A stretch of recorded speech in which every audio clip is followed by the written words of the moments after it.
Hi viewers, welcome to our YouTube channel Pathshala Educational Trust. So now what am I telling? This will be very good and nice story I'm telling now. So let's continue. The story is all about a ginger, the giraffe. Ginger is the name of the giraffe. Okay, so I'm continuing now. Once upon a time, there was a giraffe named Ginger.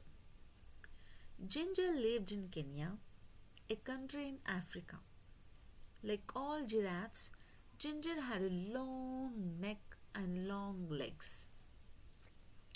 Because she was so tall, she was able to eat food from the very tops of the trees in the savannah. The savannah in Africa is an area with lots of grass and some trees. Sometimes a savannah is called grasslands. The other animals like zebras and antelope could not reach where Ginger could reach. But Ginger always found food. She loved the leaves and the new buds of the trees. One day, Ginger was busy eating her favorite leaves along with some other giraffes. It was a bright, sunny day, and there was not a cloud in the sky. It had not rained for a long time, so the grass was very dry. She heard a noise down at the bottom of her extra long legs.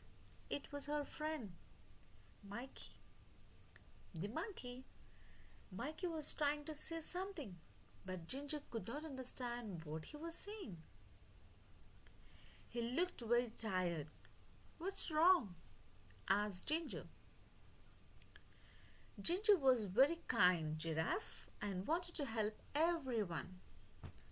Just then Mikey fell over. Ginger was also a smart giraffe. She knew what was wrong. Mikey could not find anything to eat and he was very hungry. Ginger nibbled some fresh tender leaves and buds from the top of the tree where she was eating. She dropped some of the leaves and buds to the ground near where Mikey was.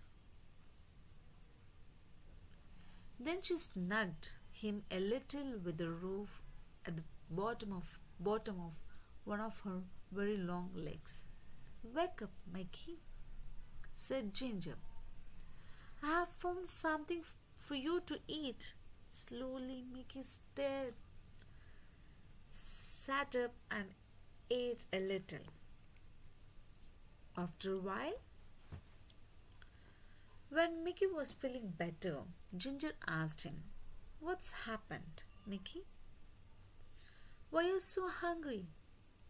Why can't you find anything to eat?" Mickey said, "It hasn't rained for so long and now there is no more food." "That's not good," said Ginger. "What's happening with other animals?" "No one knows what to do," answered Mickey. "All the giraffes and the antelopes and the elephants are getting worried about the dry grass. Some of them are thinking about leaving the savannah and trying to raise a jungle." "That's a long trip," said Ginger. "Are you going to do with them?" "I don't know," answered Mickey. "What do you think we should do?" Ginger thought for a while and then suddenly she had a good idea. "We should go talk to Lou the lion. He's the smartest animal in the sound." Mickey was too tired to walk, so Ginger invited him to ride on her back. "Hold on tight to my neck," said Ginger. "There's a lot to hold on to," joked Mickey. Ginger laughed. "You're right. I have got the longest neck in Africa. So They started their journey across to the other side of the savannah to look for Lou. Ginger and Meg were in a luck. Lou was sitting up on a rock and he was really easy to see as they walked through the grass. Hi, Lou, they both shouted. Lou had been napped and was a little grumpy when they woke him up. But he was polite and said, "Hello, Ginger and Mickey. Why did you walk the whole way across the savannah? Just to wake me up?" But he was joking. He had a smile on his face. Mickey says that there is no food left on the savannah because it's been so dry, said Ginger. Do you have any ideas? Lou thought for a while. He said, "There's nothing we can do about the rain. It will come soon, but we can't be sure when it will arrive. When the rain comes, all the plants will grow again, and there will be a lot of food for everybody." He thought a little longer. "The only thing I can think of is for everyone to move closer to the forest," he continued. "There will be more things to eat there. But I know it's a long trip and it was not be very easy. It might take days to get there." Ginger and Mike looked at each other and then looked back at Lou. "Thank you, Lou," said the Ginger.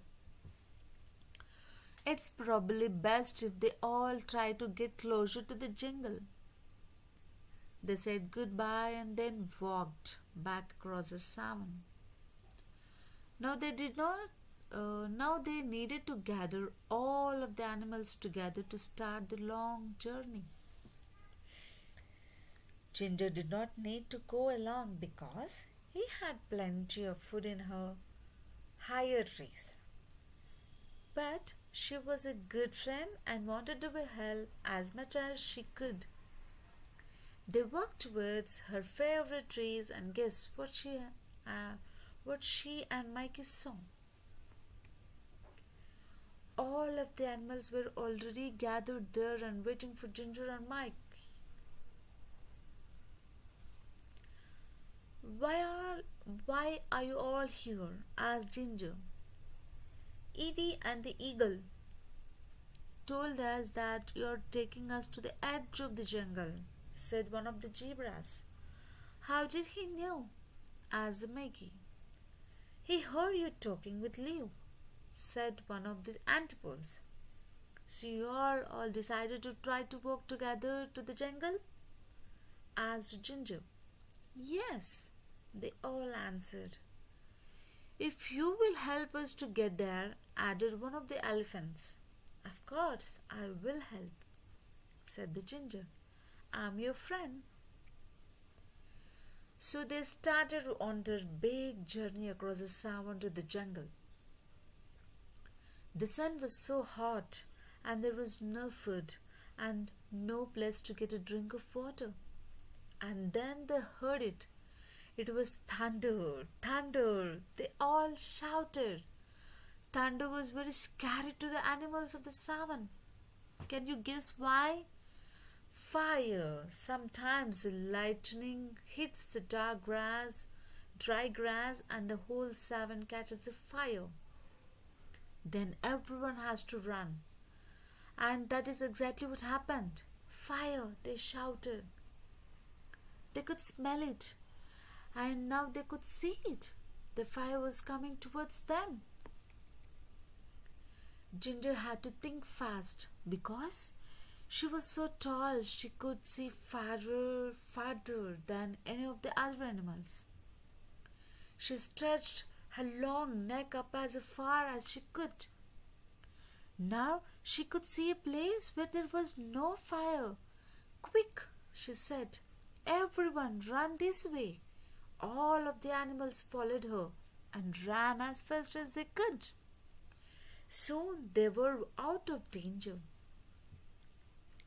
They stopped and gathered together one more time. Is everyone here? Ginger asked. She wanted to make sure they were all safe. All the animals looked around. They were all there. And then the most wonderful thing happened. I felt a drop, said Ginger. Me too, said an antipole. It was rain, finally. Everyone was very happy. It started to rain a little more and then a little more.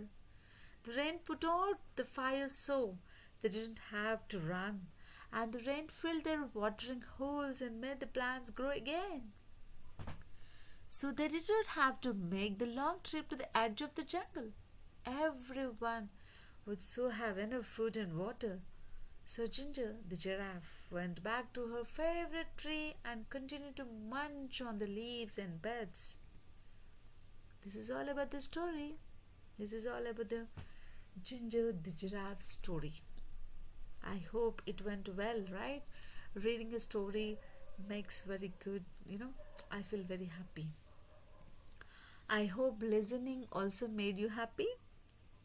If so, then please try to subscribe me, hit the bell icon, and please do share your friends, relatives, and many.